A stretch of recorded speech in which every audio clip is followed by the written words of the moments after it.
Olá, pessoal! Bem-vindos a mais um vídeo da nossa série Saúde. E hoje eu estou com mais uma amiga que o Direito Sistêmico me deu.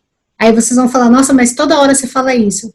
Desculpa, né, gente? Eu fiz muitos amigos com Direito Sistêmico. E ela também veio na formação do Dr. Yuli, e é uma pessoa muito querida, muito especial, tem contribuído muito com o meu crescimento pessoal, profissional, espiritual, que é a doutora Úrsula Santos, que eu vou ler o currículo dela. É advogada, analista de perfil comportamental, master em PNL, facilitadora em comunicação não violenta e constelação familiar e círculos de conexão humana. E a Úrsula vem hoje falar com a gente sobre as ordens da ajuda e as feridas da infância. Seja muito bem-vinda, Úrsula. Gratidão pela sua presença. E pode começar. Gratidão, Sheila, pelo convite. E vamos falar um pouquinho sobre as ordens da ajuda, né? E principalmente na questão das feridas da infância, onde interfere aí a relação dos pais nas ordens da ajuda. Vamos entender um pouquinho isso. Bom, para começar, foi o Bert Hellinger, que desenvolveu as ordens da ajuda e nos trouxe um grande ensinamento com elas, porque nós temos, né, por natureza, querer contribuir, ajudar o próximo. Só que esse ajudar nem sempre é tão efetivo, porque muitas vezes nós tiramos do outro a autonomia, a opção de escolha de seguir ou não um determinado caminho. E o que seriam essas ordens da ajuda? Quais são elas? Primeiro, dar aquilo que se tem e só tomar do outro aquilo que se precisa. Então, por exemplo, se eu não tenho e não recebi na minha infância carinho dos meus pais, mais tarde, provavelmente, eu vou ter relacionamentos onde eu não vou conseguir dar, por exemplo, um carinho de abraçar, beijar. Dando um exemplo, eu tenho uma tia que ela não gosta de beijo. Então, ela foi criada assim, ela trouxe, provavelmente a mãe não deu, porque também não recebeu. Então, fica difícil você pedir para ela, né, ter essa atitude de dar beijo como carinho. Então, nós só podemos dar ao outro aquilo que temos e na medida que temos de abundância. Então, se eu tenho muito amor para dar, eu posso oferecer ao outro. E pegar do outro só aquilo que nos é necessário, nada além. Porque pode haver aí um desequilíbrio no relacionamento, seja ele entre pais e filhos, marido e mulher, nas relações de trabalho também. Então, temos que tomar esse cuidado. A segunda ordem é somente ajudar aquele que solicitou a nossa ajuda. Geralmente, nós tendencionamos a, nossa, eu tô passando mal, tô com dor de cabeça, olha, tá aqui um remédio, né? Essa é a nossa tendência, porque instintivamente nós já nos colocamos à disposição do outro. Mas será que esse outro, ele quer essa ajuda? Será que ele precisa dessa ajuda? No sentido de crescimento, evolução humana. E simplesmente porque tem pessoas que gostam de estar naquela posição que podemos dizer de vítima. Não é verdade? Para ele é comum, ele aprendeu assim, então ele permanece dessa forma. A terceira ordem é sobre só se consegue ajudar o outro quando você se coloca na posição de adulto. É aquilo. Se o outro está na criança dele, você tem que se colocar na posição de adulto para ajudá-la. Não tem como duas crianças se ajudarem. Nunca dá certo, né? Bom, E tem uma coisa que é bacana a gente falar, para quem não assistiu os vídeos anteriores, o que é estar na criança, né?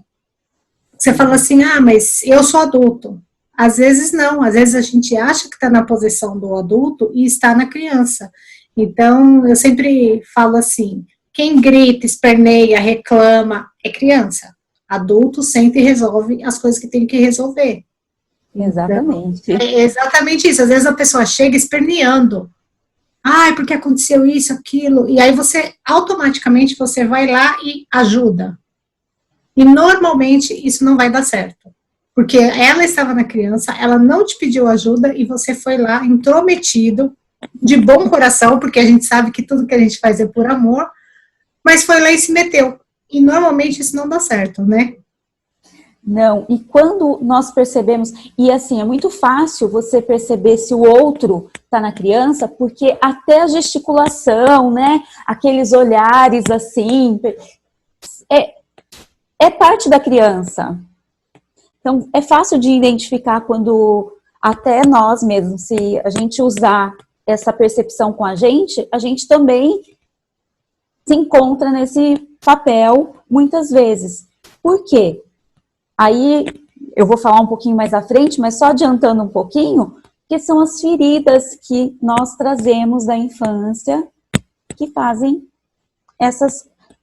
com que nós temos essas reações, vamos dizer assim, né? E é tudo inconsciente, né, Sheila? Nada é consciente. Quando você vê, já foi. Já, e às vezes o estrago é muito grande, né, com essas atitudes. A quarta ordem é que todos pertencem a algo maior. Então, nós não podemos excluir nada. E esse excluir nada e incluir tudo não é só referente, por exemplo, né? Quem não assistiu, provavelmente aqui no canal da Sheila tem sobre as constelações, né? Ordem do amor, hierarquia, pertencimento. Não é só aquele excluído como pessoa, mas também sobre o sentimento do outro, as emoções do outro. Nós temos que incluir tudo isso, porque nós, como seres humanos, nós somos razão, emoção, né? E temos o nosso sistema que, né, trazemos ali. Então, todos têm que ser, tudo e todos têm que ser inclusos. E a quinta ordem é o amor além, independente da oposição do outro, porque cada um é único e cada um tem a sua, vamos dizer assim, a sua verdade, né, Sheila? Cada um tem as suas, traz as suas expectativas, traz suas experiências de vida, padrões comportamentais. Então, tudo isso tem que ser respeitado através do amor. O amor como o outro é. E eu trago aqui um exemplo para a gente conseguir entender, principalmente as pessoas que não têm esse conhecimento tão teórico, né, Sheila, do que é constelação, ordens da ajuda, ordens do amor. É o exemplo de um professor que estava observando um casulo. Então a lagarta estava lá, tentando fazer o buraquinho para ela sair do casulo, e estava bem dificultoso, provavelmente dolorido para ela, para sair dali. E ele passou horas ali observando, até que em um determinado momento ele falou assim, nossa, vou ajudar essa lagarta a sair desse casulo. Pegou um bisturizinho, né, e foi lá e cortou. E assim, ela teve uma facilidade de sair do casulo. Só que o que acontece? Quando você aí entra, né, a ajuda, e você acredita que está ajudando, essa lagarta ainda não estava pronta para voar. As asas delas ainda estavam fracas. Ela não tinha força suficiente, autonomia suficiente para alçar voos. Então, essa metáfora é bem interessante para a gente entender um pouquinho das ordens da ajuda, né? Quando a gente vê também em relação aos pais, Por exemplo, uma mãe que tem lá seu filho com 30 anos em casa. Ele não saiu de casa, não trabalha, e ela dá tudo. Lava a roupa, põe o prato de comida. Como que fica? Ela está ajudando esse filho? Não é? O filho não vai conseguir andar sozinho. Se amanhã ela morre, vem a falta dela por algum motivo, a gente está dizendo aqui um exemplo de morte, né? Mas e se acontece alguma coisa, ela fica adoecida? Isso é muito comum. Acho que, principalmente a gente que é advogada, a gente vê muito isso. Sim. Principalmente em processo de inventário. E aí você vê as crianças, que normalmente são os filhos, brigando, né? Porque é um monte de criança brigando porque não tem, não teve essa iniciativa, e aí ficou dependente dos pais. E ficam esperando, né? A herança Sim, vir para fazer algo. E achar que exatamente. vai fazer algo, né? Porque como ele não sabe, ele não consegue nem dar continuidade ao que vai receber, não é? E fazendo um link das ordens da ajuda com as feridas da infância, né? Por exemplo, uma gravidez onde, vamos dar um exemplo aqui assim do nosso estudo no direito. A mulher está lá estudando para o concurso, fez o concurso e quando ela recebe a notícia que ela passou nesse concurso, ela fica sabendo que está grávida também.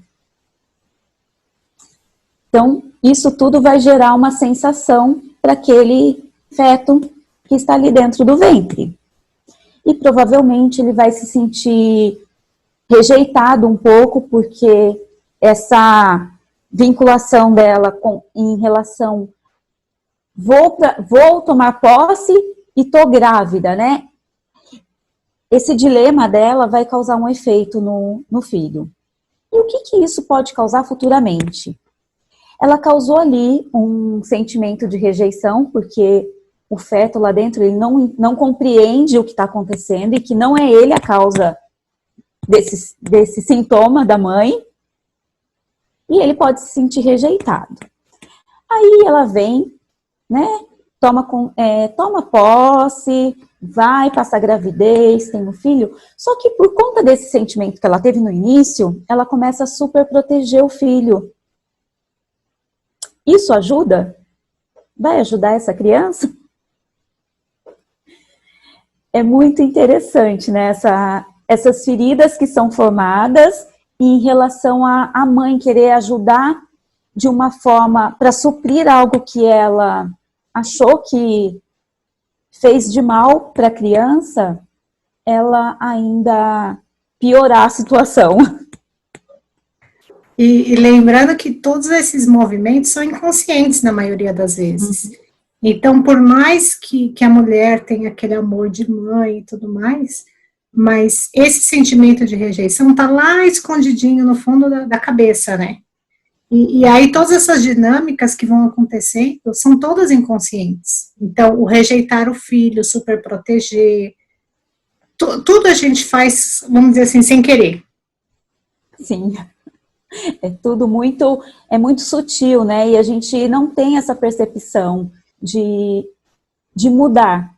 Porque os nossos pais, avós, eles aprenderam assim também. Foi o que nos foi passado adiante.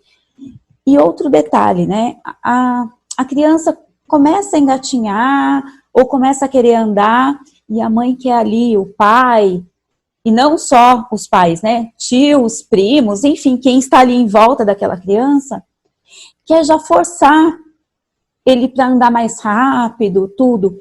Isso não é legal. Essa ajuda também não. Você tem que respeitar o tempo do outro, o querer do outro, né? A autonomia do outro.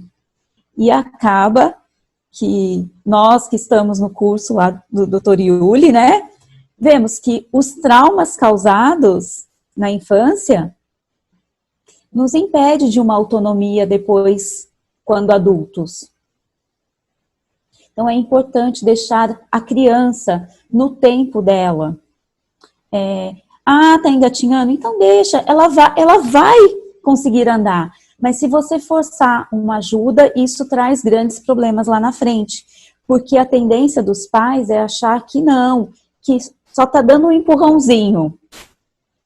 Esse empurrãozinho não é tão legal assim.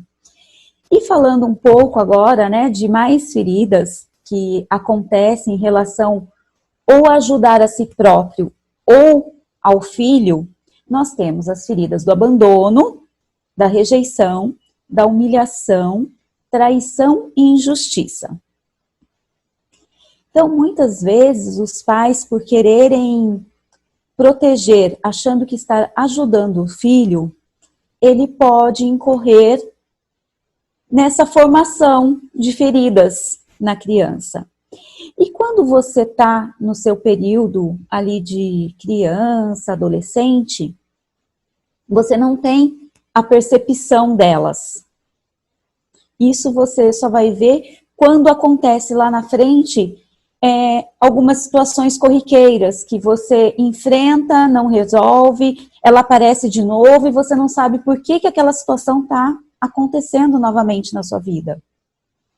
E provavelmente foi porque lá atrás, na infância, essa ajuda dos pais não foi muito bem formulada. Então, assim, o que está, para quem vier assistir o vídeo, né, Sheila, para quem já tem filhos,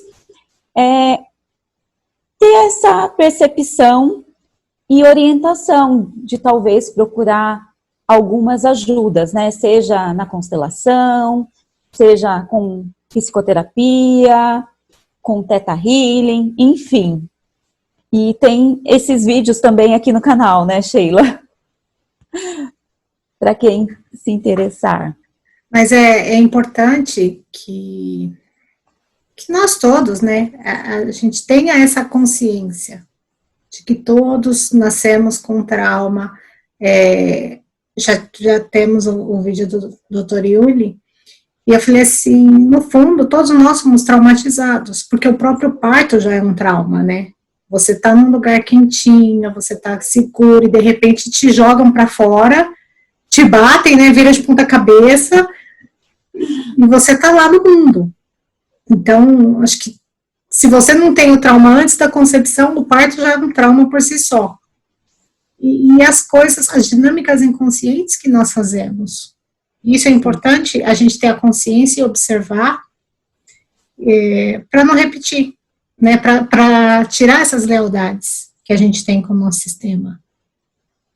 Exatamente. E você falou uma coisa importante, né, do parto, que já é um trauma, e como a mãe pode ajudar a amenizar um pouco esse trauma do parto.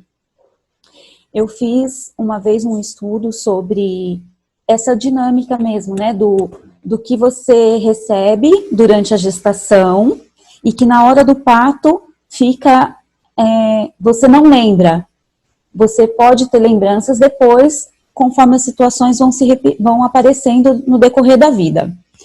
Mas quando a mãe tem a consciência de, na gestação, e conversando com o bebê, passando segurança, confiança, ameniza um pouco essa passagem. Porque assim como nós que estamos aqui, muitos temos, né? Posso dizer por mim que a minha relação com a morte está ficando um pouquinho mais leve agora. Nós temos esse medo dessa passagem. Para a criança também é a mesma coisa. O que nos espera, né? Então, quando a mãe tem essa consciência de conversar com o filho na barriga, passar segurança, tranquilidade, a chance do parto ser menos traumático é grande. Aí sim tem uma ajuda efetiva, né? Não é uma ajuda que vá impedir a criança de algo. E quantas vezes, por querer ajudar a criança, achando que está ajudando, né? A mãe sente medo de como vai ser o parto, principalmente aquela questão, né, Sheila, de o filho está sentado, eu quero parto normal. Tem tudo isso que envolve, né? Então, é muito importante nós estarmos prestando atenção nisso. Você falou também da questão da inclusão, logo no começo. Eu acho que é importante também nós termos essa consciência de que não é porque eu não estou mais com o pai da criança, ou porque essa criança é de um relacionamento entre duas mulheres, entre dois homens, que não tem um pai e a mãe. Então, se eu excluo o pai, mesmo que de maneira inconsciente, e isso acontece muito, eu escuto muitas mulheres falando assim, eu não preciso de nada dele. Mas não é uma questão de você, é uma questão da criança. Ela precisa do pai e da mãe. Então, também achando que está ajudando, afastando esse pai, o pai, por sua vez, não se sente legitimado. Então, por isso a gente tem muitas ações de alimentos, porque normalmente aquele pai, ou ele não recebeu o amor, como a Úrsula falou, e ele não sabe passar para frente, ou ele simplesmente foi excluído. E excluído não paga alimentos. Porque se ele foi excluído, por que ele vai pagar? Ele não faz parte. Então, são também essas dinâmicas que a gente vê o tempo todo, que influencia na formação da criança. É interessante mesmo, né, Sheila? Porque, por exemplo, eu fiz até uma dinâmica com uma cliente, que a questão era, o pai parou de pagar a pensão, não estava regularizado, mas o pai parou de pagar a pensão mensal porque ela proibiu ele de ver o filho. Aí fica que, se eu não posso ver, não posso ter contato, então, aí você vê o quanto a mãe só olha para si, não olha para o todo, e acaba excluindo a parte dela que está no filho, que está no pai. E eu fiz um exercício para ela, coloquei um bonequinho e falei para ela assim, qual é a parte do seu filho que é sua? Ele é todo meu. Eu falei, ele é todo seu? E o pai? Fica com o quê? E outra, você já pensou como que esse filho se sente sendo só seu? Você acredita que ele não sente falta do pai? Então, nós temos essa tendência porque nós tomamos inconscientemente, sempre voltando a dizer aqui, né, Sheila, que não é uma coisa assim que vou agir assim, né? Mas nós queremos, por questões nossas, né, de sofrimentos nossos com aquele que escolhemos para ser pai de nossos filhos, aí nós não olhamos para aquele que pertence, que precisa de algo maior, que é o filho. E a gente está falando aqui de mãe, né? Então, para as mulheres também não se sentirem excluídas, tem uma dinâmica muito comum que, por exemplo, quando o pai morre, principalmente quando é uma questão de morte, falarem assim para o filho, e normalmente para o filho mais velho, agora você é o homem da casa. E olha a carga de responsabilidade que você põe em cima dessa criança, dele ocupar o lugar do pai. E aí a gente entra em outra dinâmica, que você coloca o filho no lugar do pai, e esse filho, possivelmente, ele não vai conseguir ter relacionamentos. Porque ele está sempre vinculado àquela mãe. Que ajuda vem daí, né?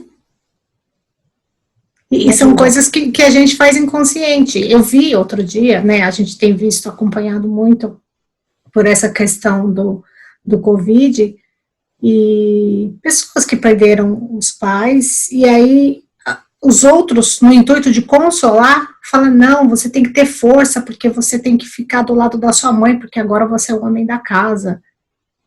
E aí, né, a gente fica quietinho, porque também tem que ficar nas ordens da ajuda, porque se ninguém te perguntou nada, você não se intrometa na conversa dos outros, né? Exato, exato. E olha só como pode, né? Você introduz uma ajuda obrigatória, excluindo o sentimento dele, inclusive o sentimento do luto pelo pai, talvez. Então, e isso é fato, né, Sheila? Não adianta a gente falar assim que todos têm cuidado, não temos mesmo. Mesmo a gente, no nosso dia a dia, é um policiamento diário, né, com as ordens da ajuda. Porque você não se percebe, olha, você tem que fazer o que o fulano fazia. Eu escutei muito isso quando meu irmão faleceu. Mas você tem que dar para os seus pais o que seu irmão dava. Eu falei assim, mas como assim? Então, esse tentar ajudar o outro, se intrometendo, é muito grave. Um exemplo interessante também, para entender um pouquinho mais das ordens de ajuda, é aquela pessoa, seja parente, seja amigo, que está com dívida e você vai lá e paga. Né? Você vai lá, dá o dinheiro, paga. Essa pessoa vai estar sempre vinculada à dívida. Porque ela não veio te pedir, e mesmo que ela venha, mesmo que a ajuda venha, olha, por favor, me ajude, você tem que ainda se colocar na posição de escuta, peraí, essa ajuda é valiosa ou não? Eu vou estar literalmente ajudando ou estragando mais um pouco? Essa posição também a gente precisa tomar. Porque muitas vezes nós queremos, né, ser os bonzinhos. E não bonzinho por maldade, que eu tô falando aqui, né, Sheila? É a bondade mesmo. Não, eu sou legal, vou ajudar. E isso muitas vezes pode atrapalhar mais a vida do outro. Isso já é inerente nosso, né, de querer ajudar.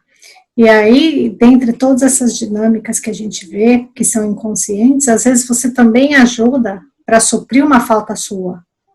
Então, você acaba fazendo alguma coisa por alguém para suprir algum vazio que você tem dentro de você.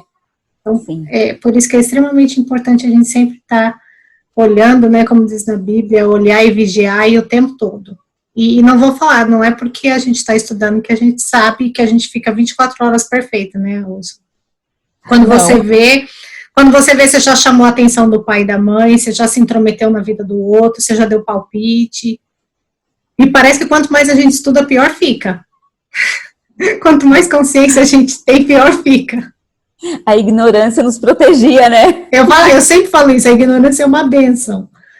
Porque realmente são tantas coisas, e aí quando você começa a enxergar essas dinâmicas, fica mais difícil você não ajudar, porque você vê o que está acontecendo e você tem que ficar quieto, como nesse exemplo que eu acabei de falar. Você vê o que está acontecendo ali naquela dinâmica daquela família, e quem é você, né, que a gente fala, quem é você na fila do pão para se intrometer na vida do outro, e falar, olha o que você está fazendo.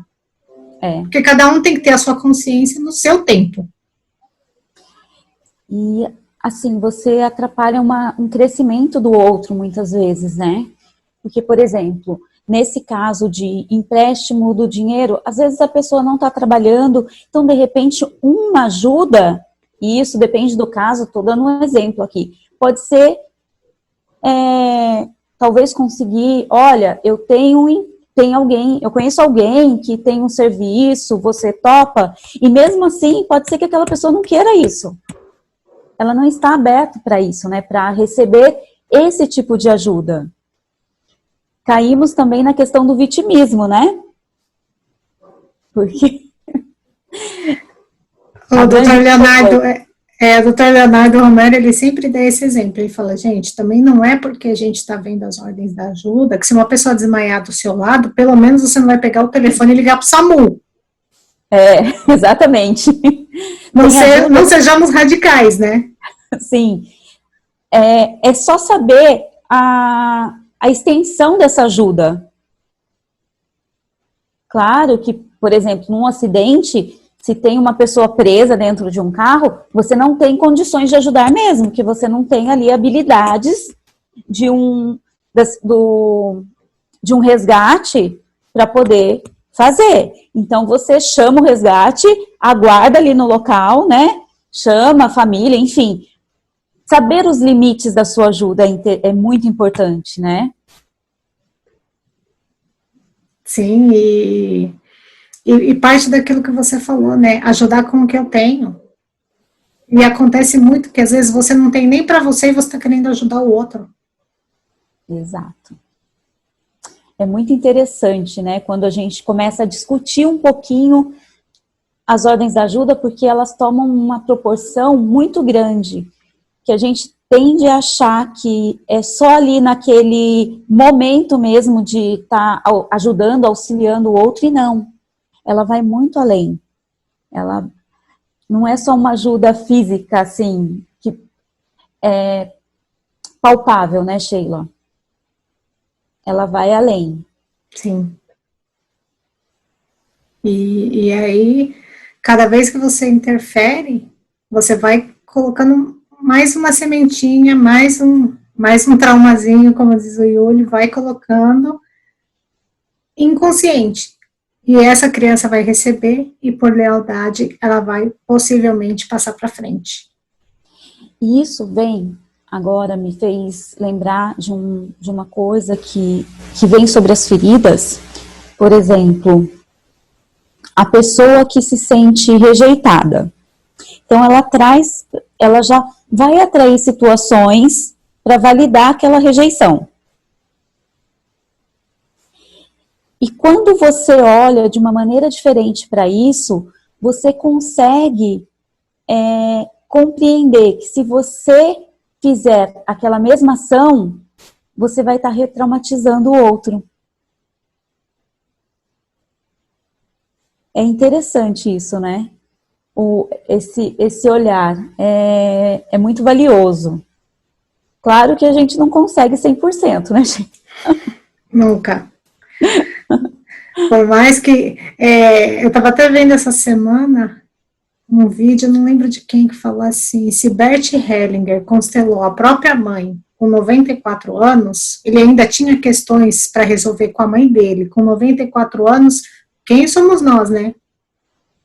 A gente está em constante aprendizado e você falou uma questão que às vezes é muito difícil para as pessoas entenderem, né? Você falou assim, a gente precisa olhar para isso. E às vezes quando eu falo isso para uma pessoa, ela fala assim, mas como eu vou olhar para isso? Então, se você puder falar um pouquinho, né? Como eu faço para olhar para isso? Bom, quando você toma consciência que algo se repete muito na sua vida, algum comportamento seu, e isso eu estou falando de coisas básicas. Vamos dar um exemplo bem bobo para ficar fácil o entendimento. Ai, eu tenho preguiça de acordar cedo todos os dias para ir fazer uma caminhada. Quem nunca? Isso pode estar relacionado a alguma ferida da infância que causa essa procrastinação, isso. Perceber esse ato. Então tá, ok, eu tenho isso, realmente eu tenho dificuldade de levantar cedo toda manhã. Aí é prestar atenção no seu corpo e nos seus sentimentos. O que causa em você? Quais são as dores que causam em você esse movimento de não ir caminhar para ter uma saúde melhor ou de ter uma alimentação mais sadia para o seu bem-estar? É isso. Primeiro você observou o fato, aí você vai para a observação do que aquilo reflete no seu corpo, onde ela reflete e quais são os sentimentos gerados ali. Porque eu tenho a vontade de caminhar e não fui. Isso pode me causar frustração, tristeza e assim, até uma certa insegurança em mim mesma. Nossa, mas poxa vida, eu não consigo. Será que se eu não consigo isso, que é tão fácil levantar e caminhar, eu vou dar conta de outras coisas na minha vida? Eu acho que esse é o caminho. E olhar para a dor nossa não é fácil, né, Sheila? O tempo todo, né, a gente começa a perceber todas essas dinâmicas e às vezes olhar para a dor da psique, como diz o Yuli, chega a dar dor física. Sim. Você chega a sentir dores físicas, né? Várias dinâmicas a gente faz que a pessoa fala, eu tô com dor no braço, tô com dor na perna. E fora as questões da própria saúde, né? Então, é muito difícil nós olharmos para nossas dores, né, Sheila? Você ter aquela percepção ali de que não pode mudar, não consegue levantar para caminhar, enfim. Como dói? Como é para você, Sheila? Me diz aí um pouquinho, para o pessoal ter uma ideia também.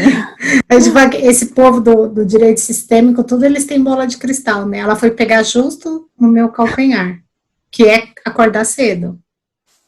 Eu não suporto. Agora você falou, já é mais uma coisa para eu olhar.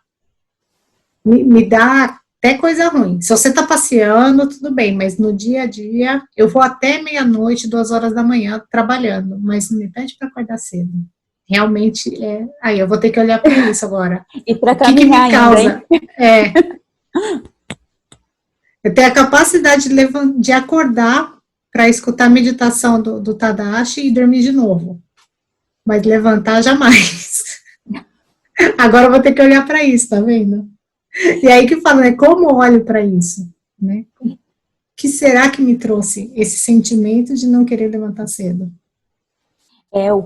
o que vem de lá de trás, né? Porque tudo nós sabemos que tem uma motivação inconsciente ali que nos leva para aquilo. E o problema maior é que quando nós olhamos para isso, às vezes, não sei se na maioria das vezes, mas pode ser que a gente retorne a uma situação lá de trás que foi muito dolorida. Claro que tem situações que são mais leves, outras não, são doloridas demais.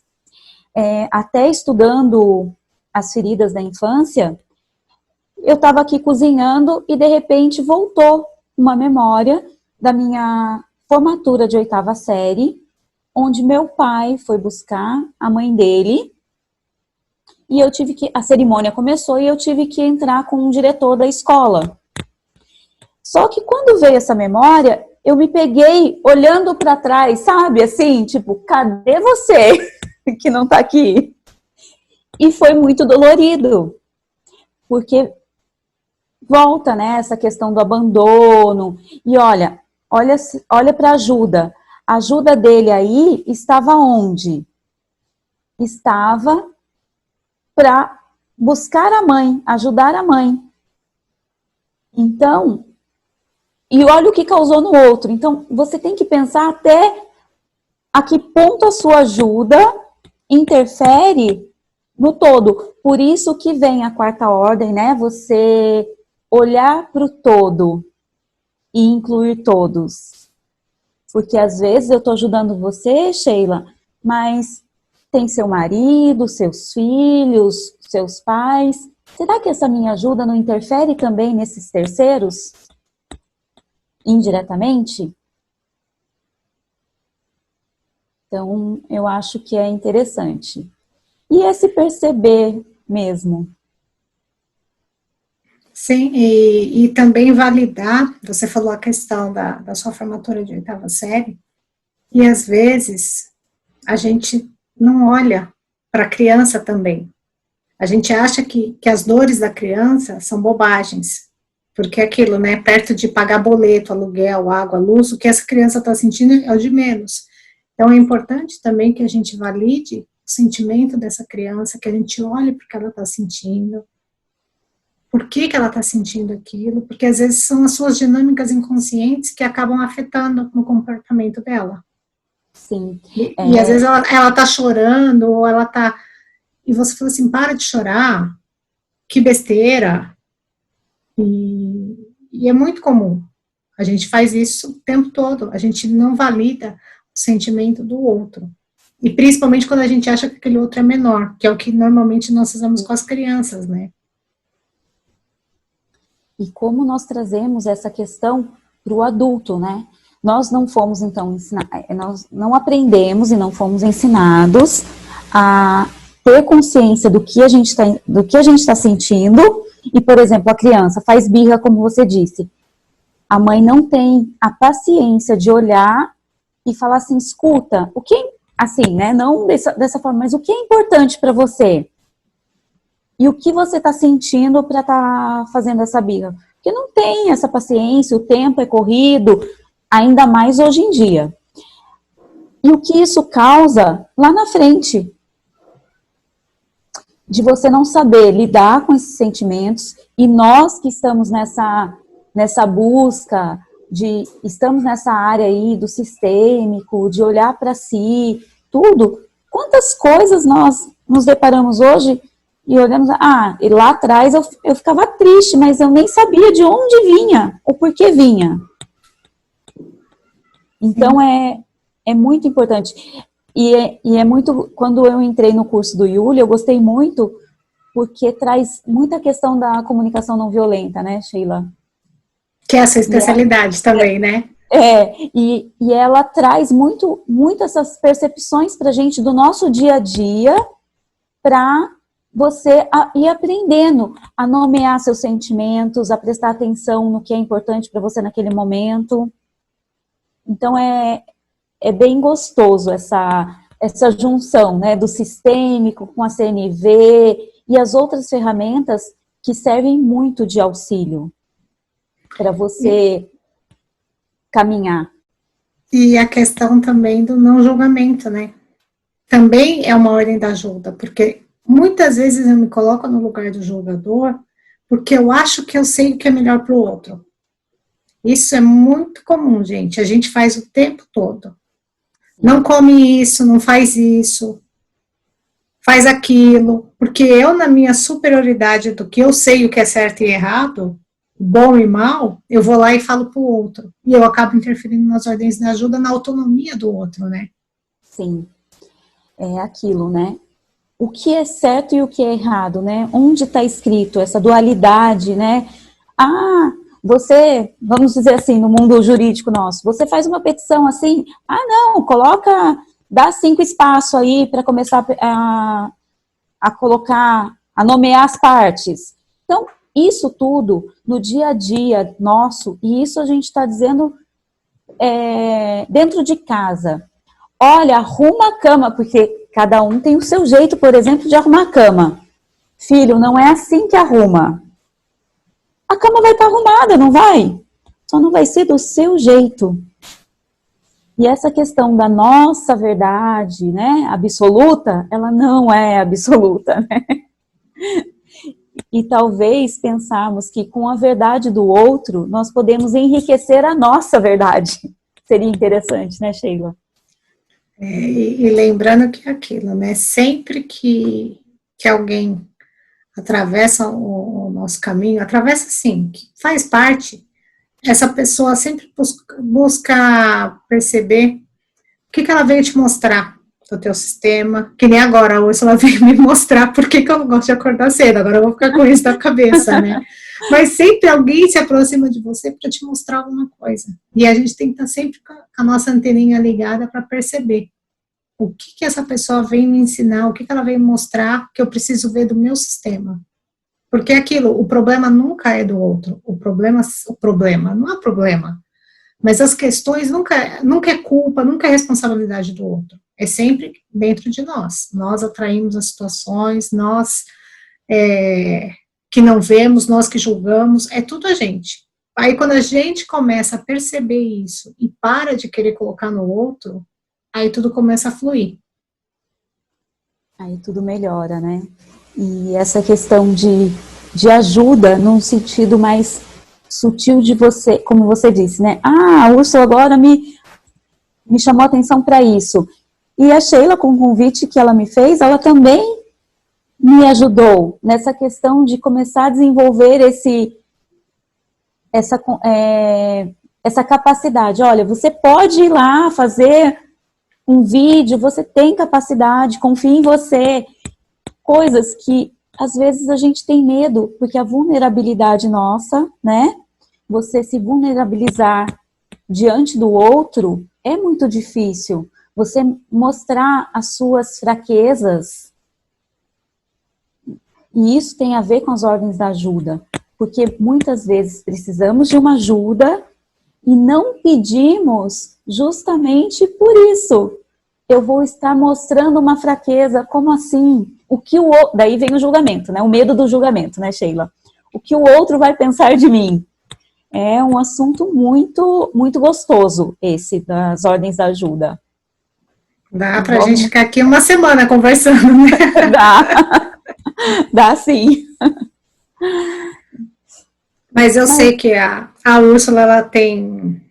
Vocês vão assistir depois, mas hoje eu vou deixar a data que a gente gravou, e hoje ela vai começar o curso dela de comunicação não violenta, e espero que ela faça muitas outras turmas, para que todo mundo possa fazer, que é extremamente importante, embora ela tenha vindo falar das ordens da ajuda, a gente já viu sobre comunicação não violenta, e sempre é um aprendizado. Também a todo tempo nós nos pegamos sendo violentos na nossa fala, nas nossas atitudes, e até na questão da ajuda. Muitas das nossas ajudas é uma violência contra o outro, sem perceber. Então, e assim, Úrsula, pode falar à vontade, agora eu vou ficar quietinha para você finalizar, para você poder ir dar sua aula. Não, eu tô querendo, isso que você falou agora no final, né? Eu acho que o assistir esse vídeo, não só esse, como os outros todos que você tem no seu canal, é uma forma da pessoa se ajudar, ela própria, e tudo começa na gente. Então, quando eu me proponho a ir para um curso de prática de CNV, ou um curso de CNV mesmo, básico, para mim aprender um pouquinho mais, eu estou me ajudando e essa ajuda é benéfica, porque é para você crescer, evoluir como pessoa, ser melhor como pessoa, né? Então, acho que o caminho é esse. Nós começamos com a gente e levamos para o próximo, né, Sheila? E isso, você quando muda interno, você muda o externo. E a mudança dos outros vem por ressonância, muitas vezes. Você não precisa nem falar nada. E aí fala assim, mas o que é essa ressonância? É o sentir. Da mesma forma que quando alguém está muito irritado, chega perto de você e você sente aquilo, você estando muito bem, onde você chegar, as pessoas vão sentir isso. Tipo a Úrsula agora que sentiu que eu não gosto de acordar cedo. É uma ressonância. Sim. E é muito gostoso isso, porque, por exemplo, hoje nós não podemos, por conta da pandemia, né? Mas pensa, gente, que um abraço, quando você abraça coração a coração e você manda todo amor, tudo aquilo que você tem de bom para o outro e esse outro não está bem, olha, você fez uma ajuda que não vai interferir na vida do outro, porque você não está dando opinião nenhuma, e você mudou um pouquinho aquela pessoa, fez ela se sentir melhor. Então, acho que é por aí o caminho da ajuda, né? É verdade. E vou deixar os contatos da Úrsula, todos os contatos para quem quiser saber mais, quem quiser saber sobre os cursos dela da comunicação não violenta, ou quiser fazer sessão de PNL, de Reiki. A Úrsula é 1001 utilidades nesse campo de autoconhecimento. É uma pessoa muito querida e que eu só tenho a agradecer e, como sempre, reverenciar você e toda a sua ancestralidade, porque você realmente pegou a sua vida e está dando um bom caminho para ela. Gratidão, Sheila. Estou muito feliz de estar aqui, de ter participado com você. Feliz por você estar fazendo parte da minha vida. Nossa, só tenho que agradecer a você e a sua ancestralidade também. Que se não fosse por eles lá atrás, você não estaria aqui hoje. Né? Gratidão. Obrigada. Gratidão é toda minha. Em breve eu espero que possamos nos encontrar pessoalmente. Enquanto isso, a gente fica no vídeo, no WhatsApp. Exatamente. Estamos aí, né? Se cuida, viu? Beijo. Você também.